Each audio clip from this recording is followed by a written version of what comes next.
हाँ बच्चों ध्यान दीजिएगा। तो इस समय इनकम टैक्स आपको पढ़ाया जा रहा है, आपके पेपर का नाम इनकम टैक्स। तो पेपर का नाम इनकम टैक्स है और चैप्टर का नाम इंट्रोडक्शन है। तो आइए बात करते हैं बच्चों कि क्या पढ़ा रहे थे आपको हम इंट्रोडक्शन में।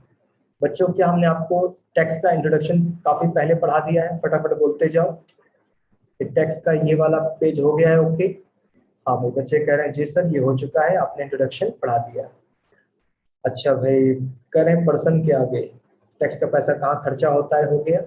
डायरेक्ट इनडायरेक्ट टैक्स हो गया, दोनों में डिफरेंस हो गया। ठीक, और आप कह रहे हो पर्सन के आगे। ठीक है बच्चों, चलो तो देखते हैं। ध्यान दीजिएगा बच्चों, ये पेज हो चुका है, पर्सन हो चुका है। आज आपको हम पढ़ाएंगे प्रीवियस ईयर और assessment year. Previous year assessment year class शुरू कर रहे हैं बच्चों, सुनिएगा। जल्दी से बताओ ईयर का मतलब क्या होता है? जल्दी से बोलो कि ईयर का मतलब क्या होता है, ईयर से आप क्या समझते हो?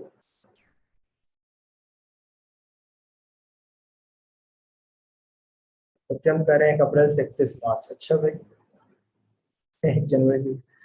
अरे भैया ईयर, चलो हम एक शब्द बोलते हैं, आप बताओ सही या गलत। हम एक शब्द बोल रहे हैं, आपको बताना है सही या गलत। ईयर की परिभाषा बोल रहे हैं। 365 दिनों की अवधि को ईयर कहते हैं। The period of 365 days is called year. बताओ हमने सही बोला कि गलत बोला?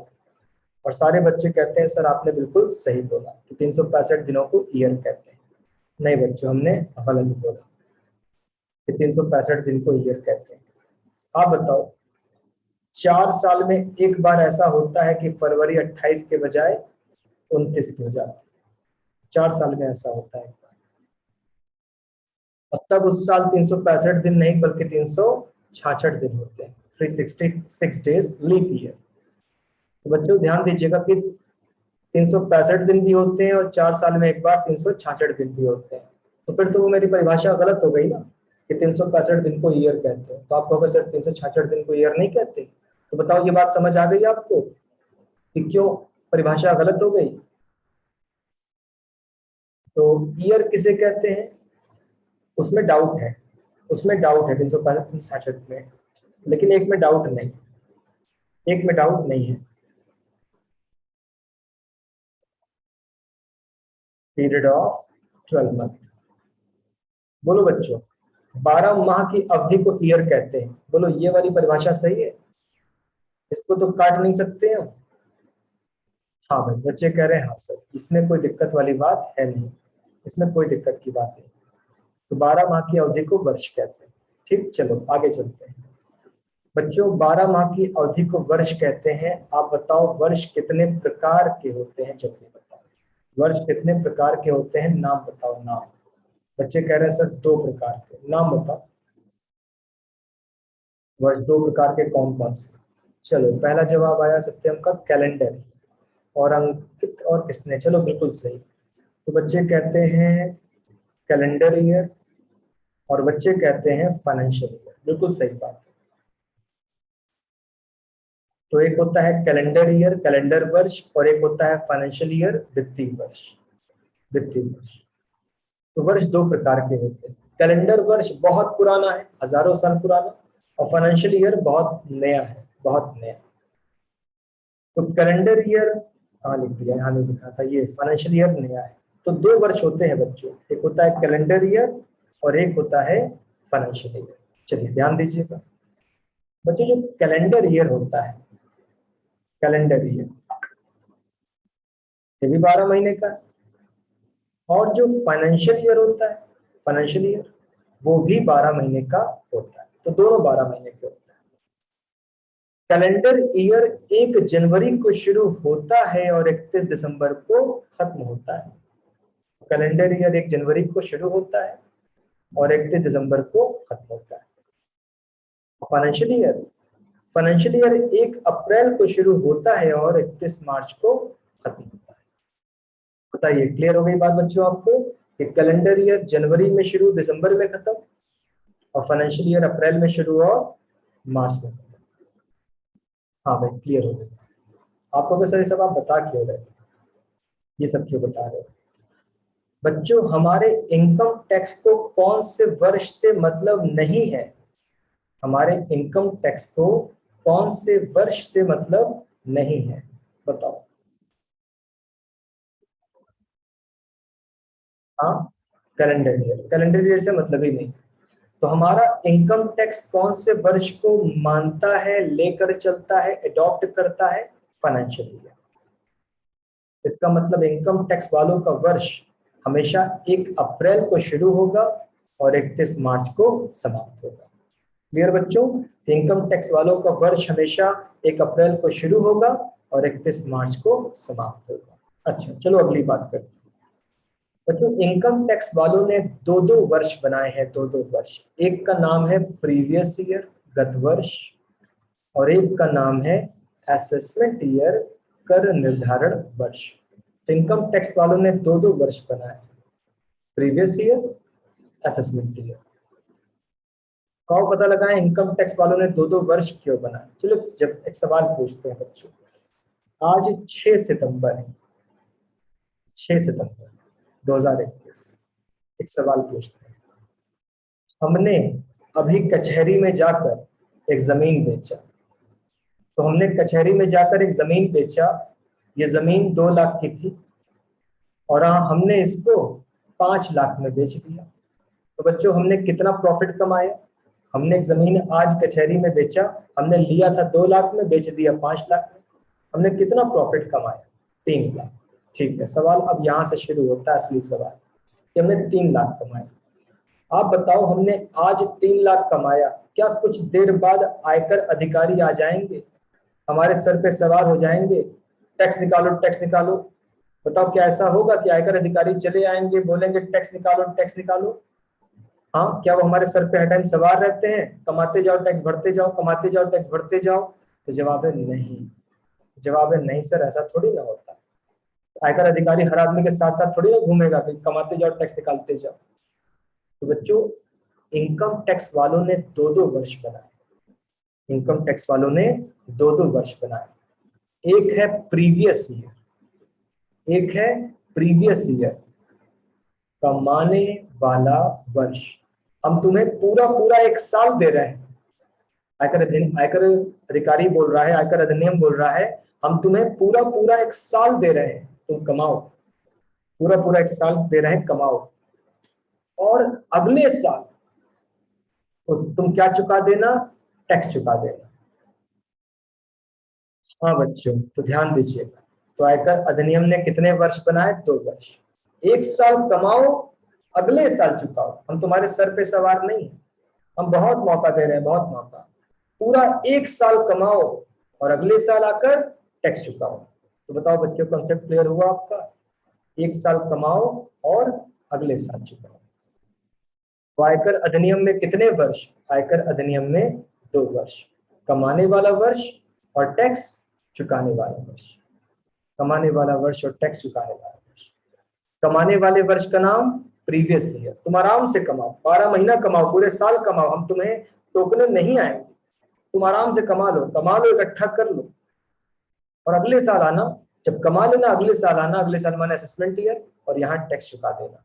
तो क्या बच्चों को समझ में आ गया कि कमाने वाला वर्ष प्रीवियस ईयर और टैक्स चुकाने वाला वर्ष असेसमेंट ईयर? मतलब इस साल कमाइए और अगले साल टैक्स चुकाइए, इस साल कमाइए और उस कमाई पर टैक्स अगले साल चुकाइए।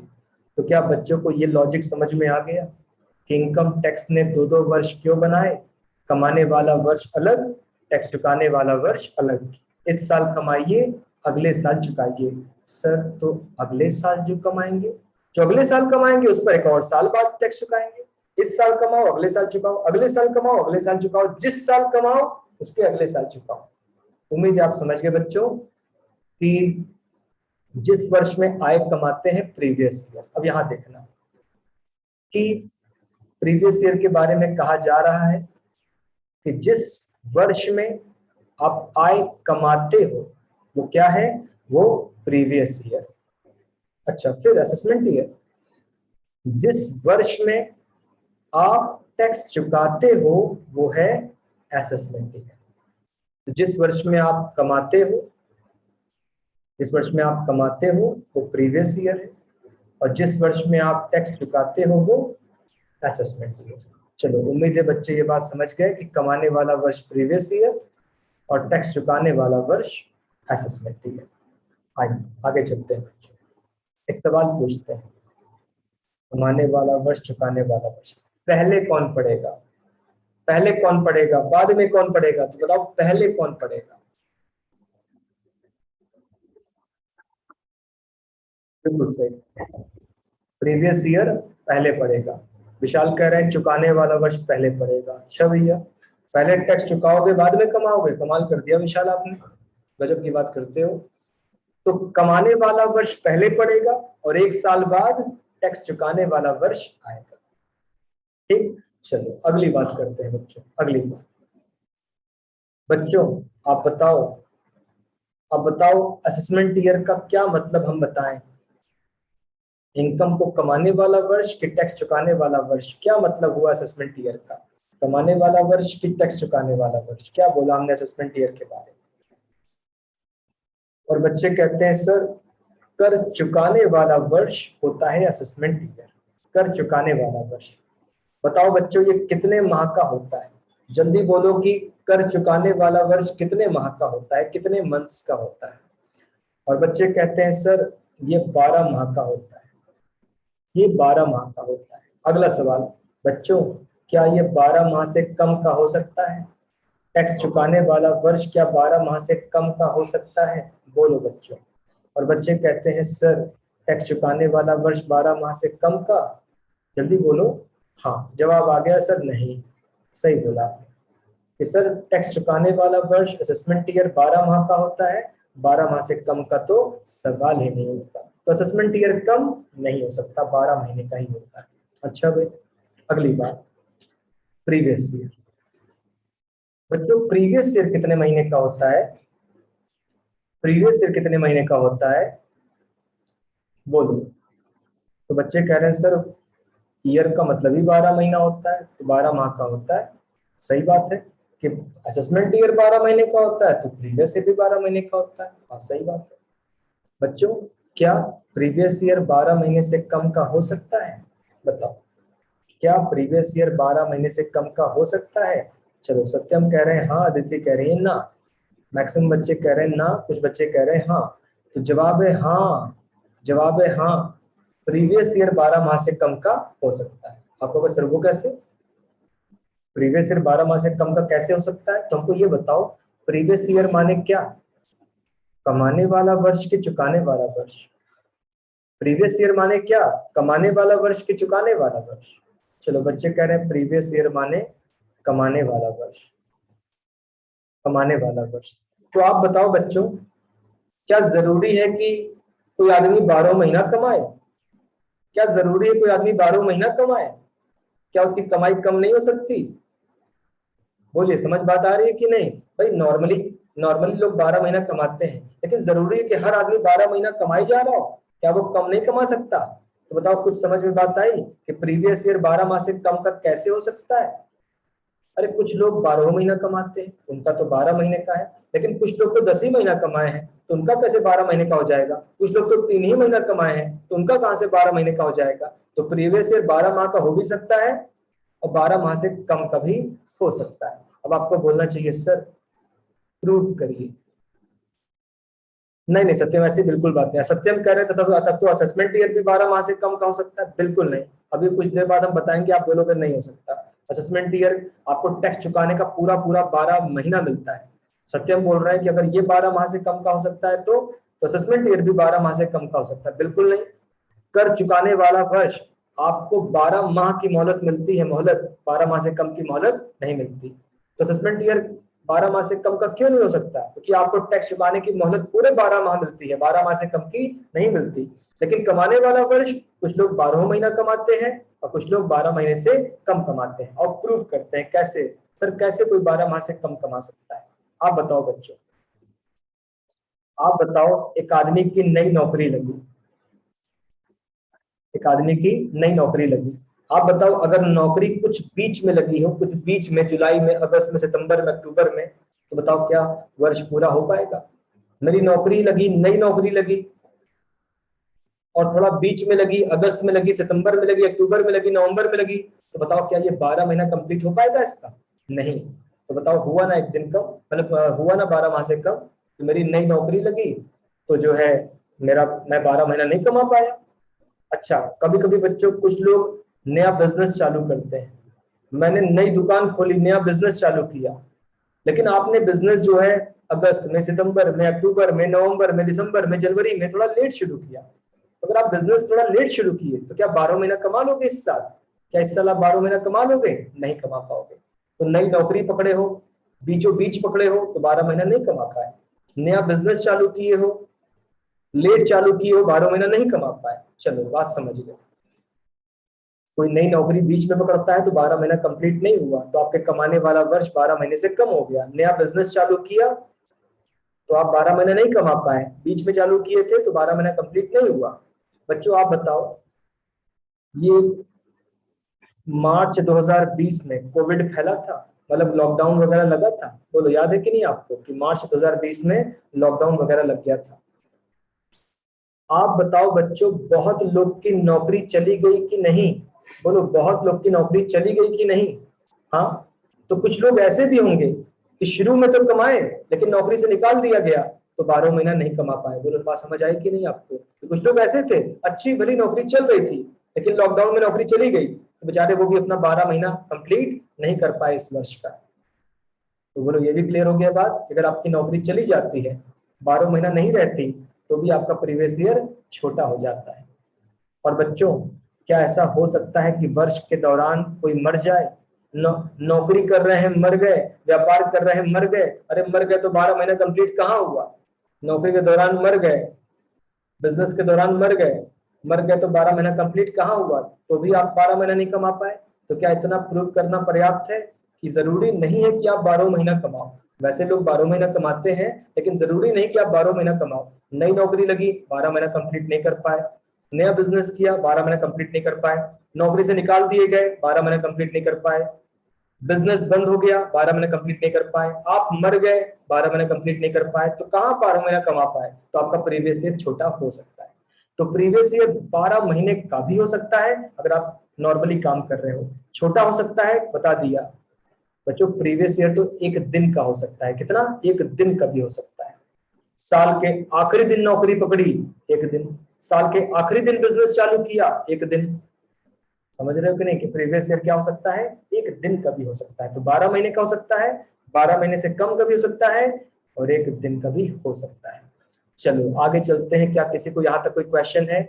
प्रीवियस ईयर 12 महीने का भी हो सकता है, कमाने वाला वर्ष 12 महीने का भी हो सकता है, और 12 महीने से कम का भी हो सकता है। ठीक, ध्यान दीजिए।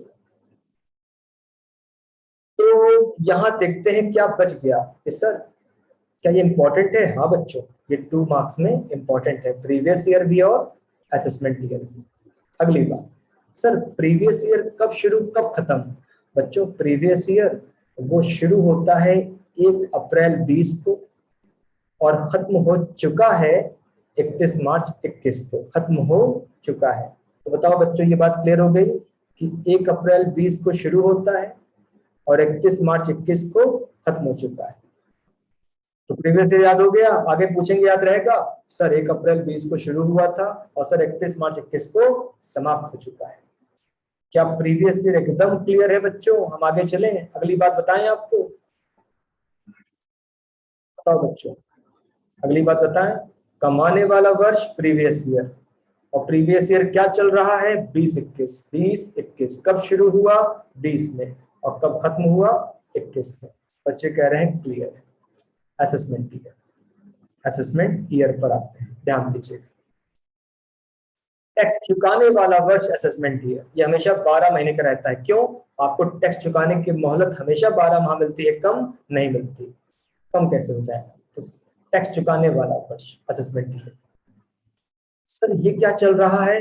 21-22 चल रहा है। तो असेसमेंट ईयर क्या चल रहा है बच्चों?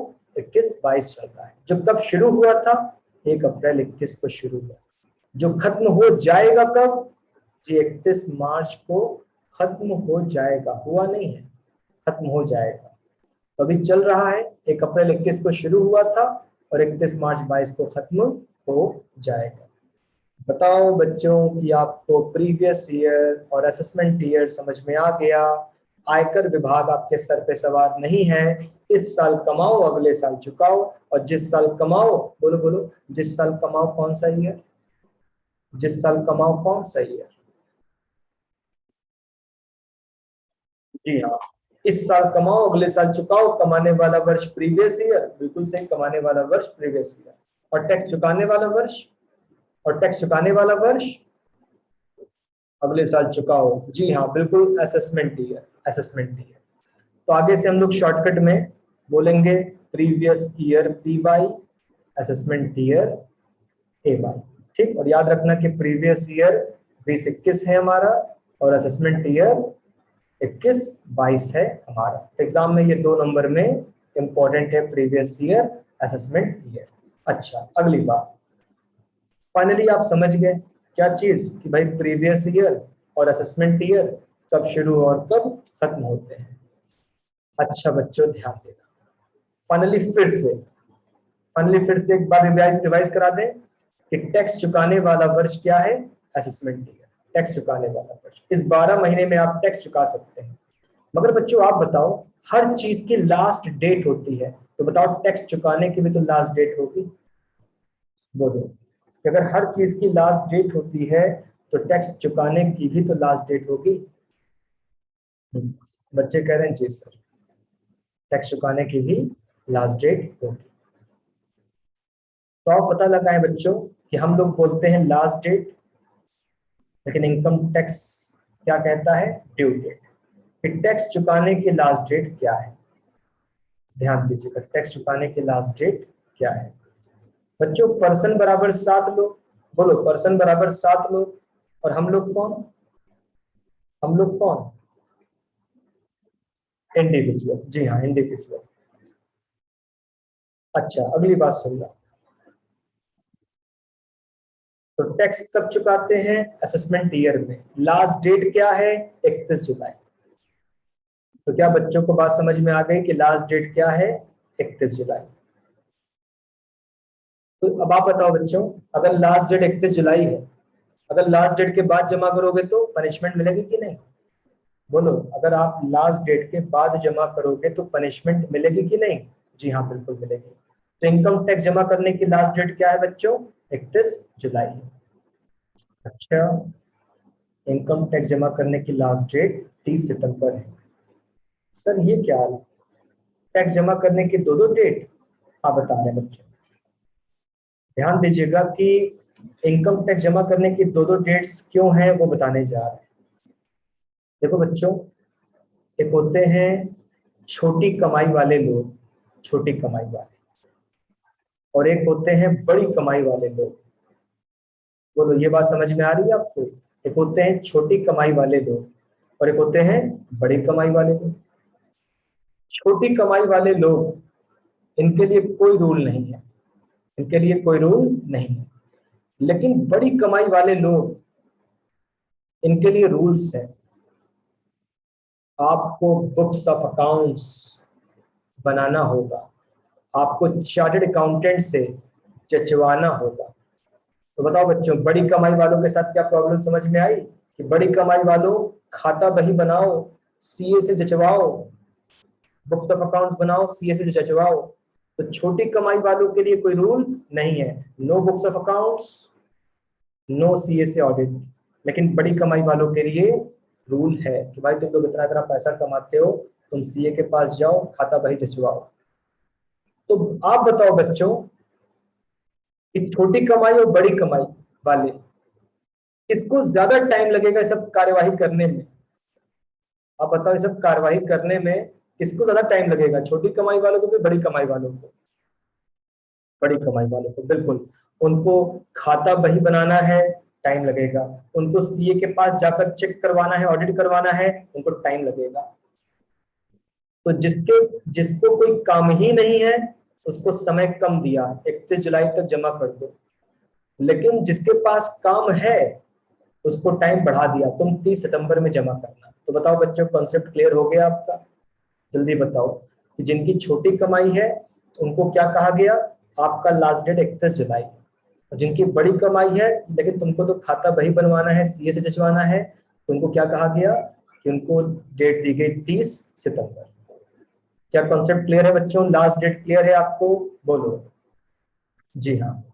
सर क्या ये याद कर लें? एकदम याद कर लो। सर क्या दोनों याद कर लें? नहीं नहीं, नहीं नहीं। अदिति कह रही है सर 2021 की 22 अदिति असेसमेंट ईयर शुरू हुआ था एक, यहाँ देखो ना असेसमेंट ईयर कब शुरू हुआ था।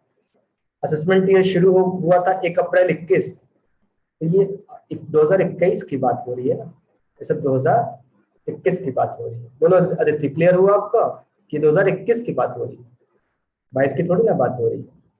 जी हाँ, आगे चलते हैं जी। तो बच्चों बात हो रही थी यहाँ पर कि लास्ट डेट है 31 जुलाई और लास्ट डेट है 30 सितंबर। छोटे आदमी हो, कम कमाते हो, नो खाता बही, नो सीए ऑडिट, आप 31 जुलाई को जमा कर दो लास्ट डेट। और बड़े आदमी हो तो खाता बही बनाओगे, सीए से जचवाओगे तो 30 सितंबर को आप जमा कर देना। ठीक है भाई।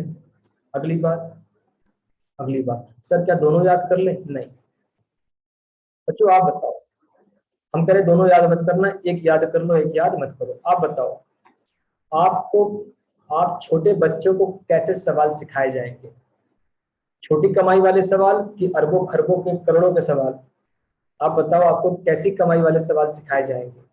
छोटे मोटे सवाल या फिर करोड़ों अरबों के सवाल सिखाए जाएंगे? हाँ बिल्कुल सही। तो बच्चों आपको आपके सिलेबस में कौन सा याद कर लो कि सर 31 जुलाई वाले, 31 जुलाई वाले, यानी हमारे सिलेबस में छोटा आदमी होगा और उसकी लास्ट डेट क्या है? 31 जुलाई है, ये याद कर लेंगे। हमारे सिलेबस में बड़ी बड़ी कंपनियां, बड़ी बड़ी फर्में, बड़े बड़े लोग नहीं है, तो हमें 30 सितंबर याद करने की जरूरत नहीं है। बोलो यहाँ तक क्लियर बच्चों? लास्ट डेट 31 जुलाई याद कर लिया सर हमने, लास्ट डेट 31 जुलाई। और नॉलेज के लिए 30 सितंबर भी याद कर लो, बड़े बड़े लोगों की 30 सितंबर, छोटे छोटे लोगों की 31 जुलाई।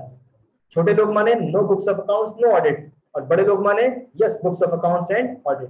अच्छा अगली बात करते हैं, अगली बात सुनिएगा।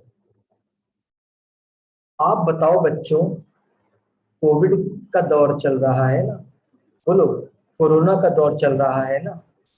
हाँ हाँ। तो आप बताओ, किताब वाली बात तो हम बता दिए, किताब वाली बात तो हम बता दिए, लेकिन क्या आजकल जो कोरोना का दौर चल रहा है असली जिंदगी, क्या वहां हर चीज की डेट बढ़ा बढ़ा दी गई है? बढ़ा बढ़ा दी गई है, एग्जाम लेट हो गए, हर चीज लेट हो गई, तो असली जिंदगी में ये डेट्स भी चेंज हुई होंगी? बोलो। हाँ सर। सिलेबस की बात बता दी, एग्जाम की बात हो गई, याद हो गया। एग्जाम की बात, बिना छोटे लोग बिना खाता बही वाले 31 जुलाई, बड़े लोग खाता बही वाले 30 सितंबर। एग्जाम की बात हो गई, क्या नॉलेज की बात भी बता दें? मगर ये नॉलेज के लिए है, लेकिन ये नॉलेज के लिए है, इसको आपको याद करने की जरूरत नहीं है। ठीक, क्योंकि भाई कोविड, आजकल की बात करो, कोविड चल रहा है, तो बच्चों जो 31 जुलाई था उसको बढ़ा के कर दिया गया 30 सितंबर। बोलो ये क्लियर कि असली दुनिया में 31 जुलाई को बढ़ा के कर दिया गया 30 सितंबर, और जो 30 सितंबर जिनका था उनको बढ़ा के कर दिया गया 30 नवंबर। तो ये असली दुनिया है जहां कोविड की वजह से बहुत बहुत टाइम बढ़ा दिया गया। जुलाई वालों का उन्होंने कर दिया 30 सितंबर, और 30 सितंबर वालों का कर दिया 30 नवंबर। उम्मीद है आप बात समझ गए होंगे, लेकिन ये असली जिंदगी है, इसको आपको नहीं लिखना है, आपको ये जुलाई वाला पकड़े रहो।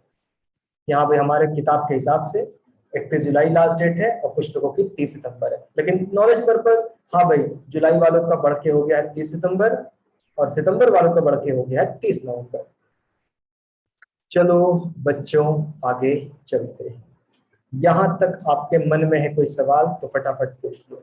इनकम टैक्स ने बनाए कितने वर्ष? 2 वर्ष। कमाने वाला वर्ष प्रीवियस ईयर और टैक्स चुकाने वाला वर्ष असेसमेंट ईयर। इस साल कमाइए, अगले साल चुकाइए, और अगले साल कमाइए तो फिर अगले साल चुकाइए। हाँ भाई बच्चों, यहाँ तक की चर्चा हो गई खत्म। आगे चलते हैं, आगे ध्यान दीजिएगा। बात करते हैं, इस पेज की बात करते हैं, इस पेज की। हमें लगता है हमने इस पेज को नहीं पढ़ाया, क्या कहते हो बच्चों? हमें लगता है कि हमने इस शीट को नहीं पढ़ाया। चेक कर लो तो पढ़ाना चालू कर।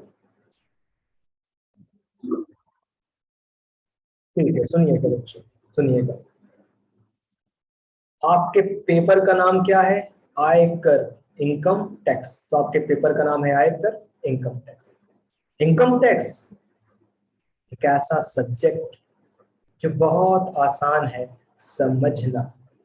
समझना बहुत आसान है, लेकिन याद करना बहुत ज्यादा मुश्किल है। एक ऐसा सब्जेक्ट समझना बहुत आसान है, याद करना बहुत मुश्किल है। आप बोलोगे सर क्यों? क्यों? क्योंकि बच्चों भी कुछ दिन बाद हम आपको बताएंगे रूल्स, और आपको बहुत आराम से समझ में आ जाएगा। लेकिन आप बताओ बच्चों, आपको हम रूल्स बताएंगे, समझ में आ जाएगा। अगर हम आपको लगभग 90-100 रूल्स बता देंगे तब, तो जो याद करेगा उसके लिए तो ठीक है, लेकिन जो याद नहीं करेगा उसको बड़ी कठिनाई होगी। समझे बच्चे? कि आसान है, बहुत आसान है, हम हर बात समझा देंगे। लेकिन अगर आपके सामने 80-90-100 रूल रख दिए तब आपको याद करना मुश्किल हो जाएगा। आपको जब याद करते रहना है, छोड़ देंगे एकदम चला जाएगा। तो उम्मीद है कि आपको दोनों लाइन समझ में आ गई। चीज आसान है, लेकिन इतने ज्यादा नियम है कि मुश्किल हो जाता है याद करना। अच्छा, फिर सुनना बच्चों, आपके पेपर का सही नाम क्या है? बच्चों, आपका पेपर एक कानून का पेपर है, और नाम है इनकम टैक्स एक्ट 1961। तो आपका पेपर क्या है? आपके पेपर का सही नाम है इनकम टैक्स एक्ट 1961, हिंदी में आयकर अधिनियम 1961। तो ये आपके पेपर का नाम है, पेपर का नाम इनकम टैक्स एक्ट 1961। तो आपका पेपर किस चीज का पेपर है? लॉ का पेपर है, कानून का। बच्चों, क्या लॉ के पेपर में धाराएं होती हैं? धाराएं, सेक्शन। बोलो कि लॉ के, कानून के पेपर में क्या होती हैं? धाराएं। इंग्लिश में सेक्शन, हिंदी में धारा, उर्दू में दफा। धाराएं, धाराएं अपने आप में नियम कहती हैं, नियम, रूल्स बताती हैं। तो धाराएं अपने आप में रूल्स बताती हैं। जैसे हमारी कॉपी या बुक में पैराग्राफ होते हैं, वैसे लॉ की बुक में धाराएं होती हैं। धाराएं रूल्स बताती हैं। धारा 4 तुम क्या बता रहे हो? धारा 4 तुम्हारे अंदर क्या रूल लिखा है? धारा 4 कुछ कह रही है, हम आयकर विभाग को करदाताओं से टैक्स वसूलने का पावर देते हैं। तो धारा 4 क्या कर रही है? धारा 4 कह रही है, हम करदाताओं को, सॉरी, हम आयकर विभाग को, इनकम टैक्स डिपार्टमेंट को करदाताओं से टैक्स वसूलने का पावर देते हैं। तो धारा 4 आयकर विभाग को करदाताओं से टैक्स वसूलने का पावर दे रही है। और अगर कोई टैक्स नहीं चुकाता है तो धारा 4 के तहत उस पर कार्रवाई होगी। चलो, तो तीसरी बात भी आप समझ गए कि धारा 4 इनकम टैक्स डिपार्टमेंट को करदाताओं से टैक्स वसूलने का पावर देती है। बच्चों, total income, sir total income क्या है बता रहे हैं कि टोटल इनकम क्या है। देखो बच्चों, एक फॉर्मेट है, फॉर्मेट, टोटल इनकम। नहीं पढ़ाया होगा, बोलो। नहीं पढ़ाया होगा, मैं तो याद आ रहा नहीं पढ़ाया है। नहीं पढ़ाया। हाँ, नहीं पढ़ाया, ठीक। पढ़ाना बाकी है। जी, ध्यान दीजिएगा बच्चों। सर टोटल इनकम क्या है बता रहे हैं। टोटल इनकम पर टैक्स लगता है। क्या बोला हमने? इनकम टैक्स किस पर लगता है? टोटल इनकम पर लगता है। चलो, थोड़ा सा समझ में आया? थोड़ा सा समझ में आया? टैक्स किस पर लगता है? टोटल इनकम पर लगता है। अच्छा अच्छा, चलो थोड़ी सी बात समझ में आ गई कि टैक्स किस पर लगता है। टैक्स टोटल इनकम पर लगता है। अच्छा, अगली बात, अगली बात सुनिए। किस वर्ष की कमाई पे टैक्स लगता है? Previous year. बोलो बच्चों, ये बात आपको समझ में आ गई कि किस वर्ष की कमाई पे टैक्स लगता है? Previous year. ठीक। किस वर्ष में टैक्स लगता है? Assessment year, assessment year. इस साल कमाइए और इस साल चुकाइए।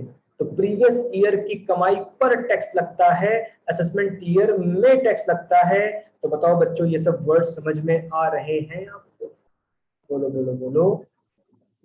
टोटल इनकम पर टैक्स लगता है, प्रीवियस ईयर की कमाई पर टैक्स लगता है, असेसमेंट ईयर में टैक्स लगता है। अच्छा सर, और बताइए, टैक्स किससे वसूला जाता है? पर्सन से। किससे टैक्स वसूलना है? पर्सन से। पर्सन बराबर कितने? बोलो, बोलो जल्दी। टैक्स किससे वसूलना है? पर्सन से। पर्सन बराबर 7। कौन कहाँ आता है सब जानते हो, कौन कहाँ आता है। अच्छा, टैक्स कितना वसूलना है? टैक्स कितना वसूलना है? रेट। समझ गए बच्चों, रेट टैक्स कितना वसूलना है। अच्छा रेट, हाँ बच्चों, सर रेट क्या है अभी नहीं बताएंगे। सर काम चलाओ बता दीजिए कि टैक्स का रेट क्या है। टैक्स टोटल इनकम पर लगाना है। अगर हमारी टोटल इनकम 5 लाख, 10 लाख, 20 लाख, 40 लाख है तो टैक्स कितना रेट है बच्चों, अभी नहीं बता सकते, लंबा है।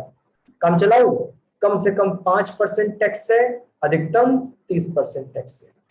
कम से कम 5% टैक्स से अधिकतम 30% टैक्स है। चलो बच्चे इस बात को समझ गए कि कम से कम 5% टैक्स से अधिकतम 30% टैक्स है। अच्छा भाई, सर ये टैक्स रेट कौन तय करता है, ये टैक्स का रेट कौन तय करता है, फाइनेंस एक्ट। अच्छा टैक्स का रेट कौन बताता है, फाइनेंस एक्ट टैक्स का रेट बताता है, फाइनेंस एक्ट।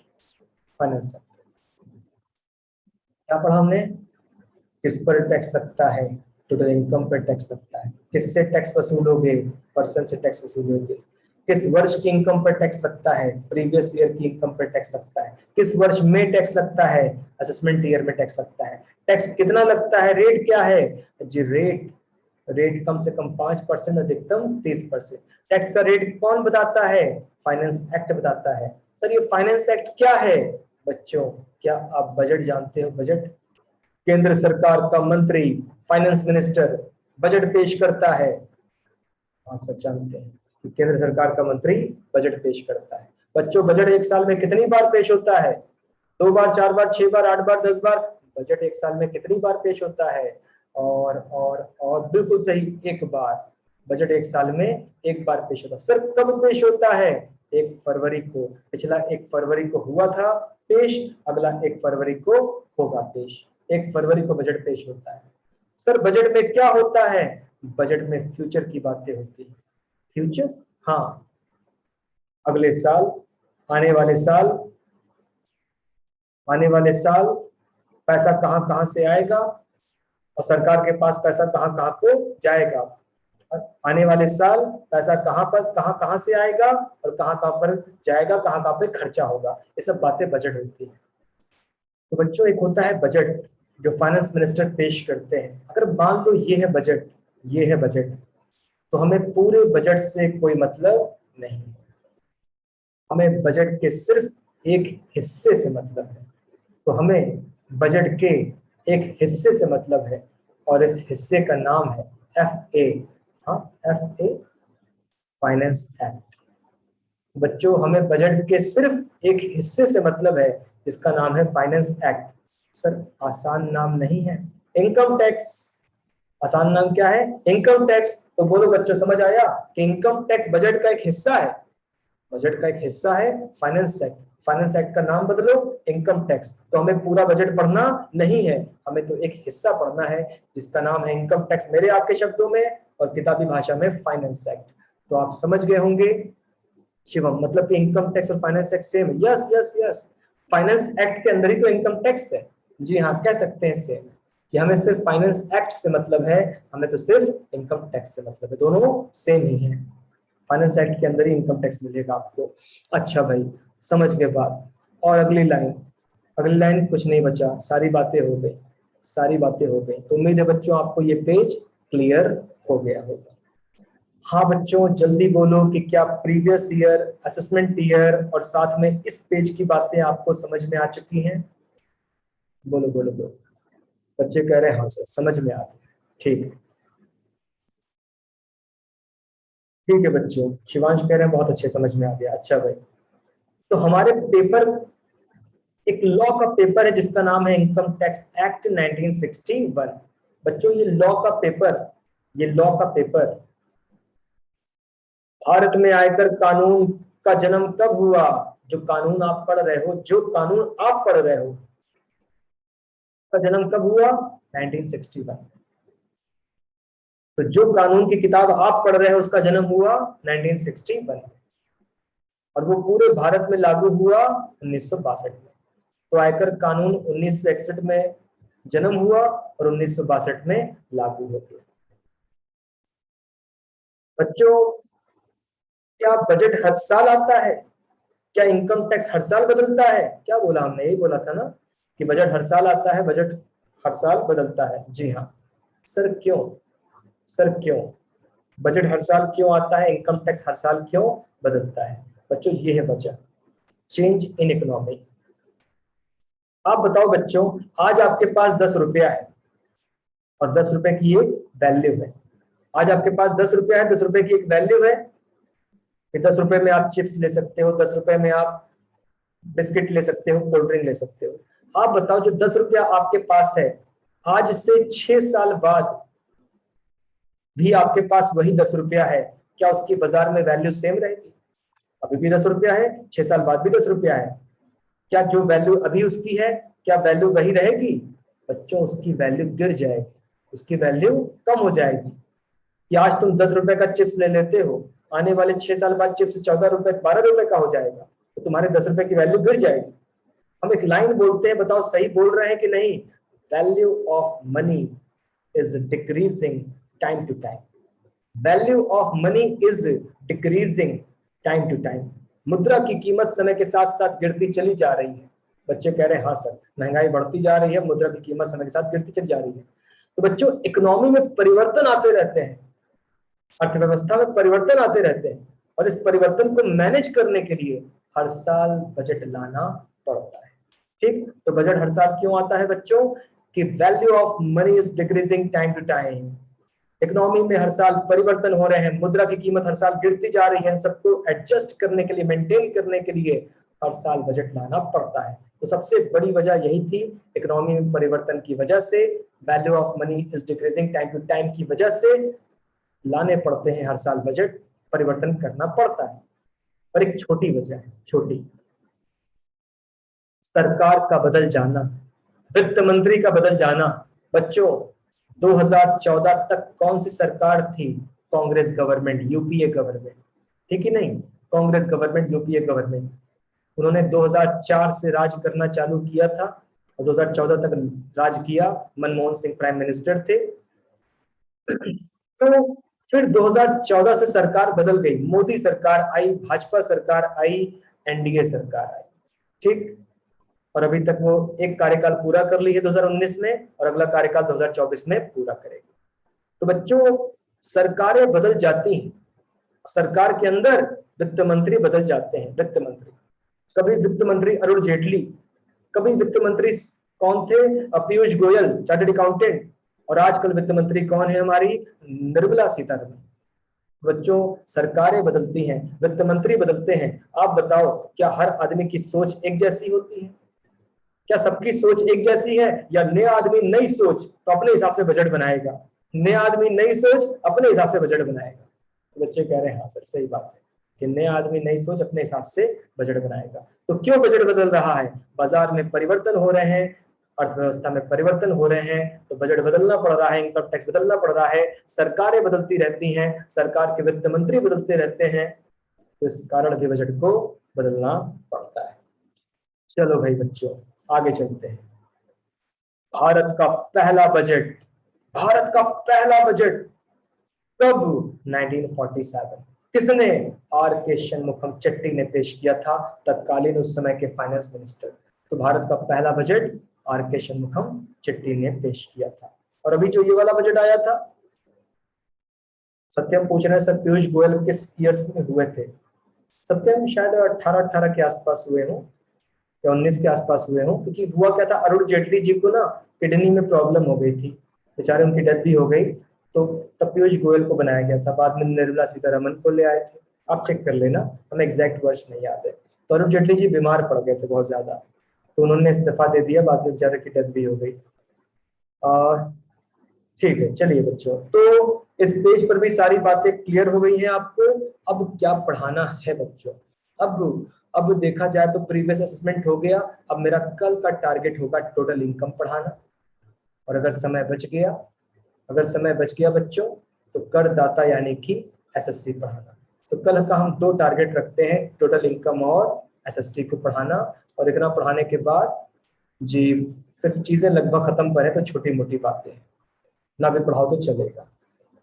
तो शिवम सर, जो ब्रिटिश गवर्नमेंट 1947 से पहले टैक्स लेती थी कच्चे मालों पर इंडियन ट्रेडर से, वह लीगल था या इलीगल? शिवम पता नहीं क्या पूछ रहे हैं कि देखो भाई शिवम, 1947 से पहले जो हो रहा था, ब्रिटिश हुकूमत थी वो कानून बना के करती थी।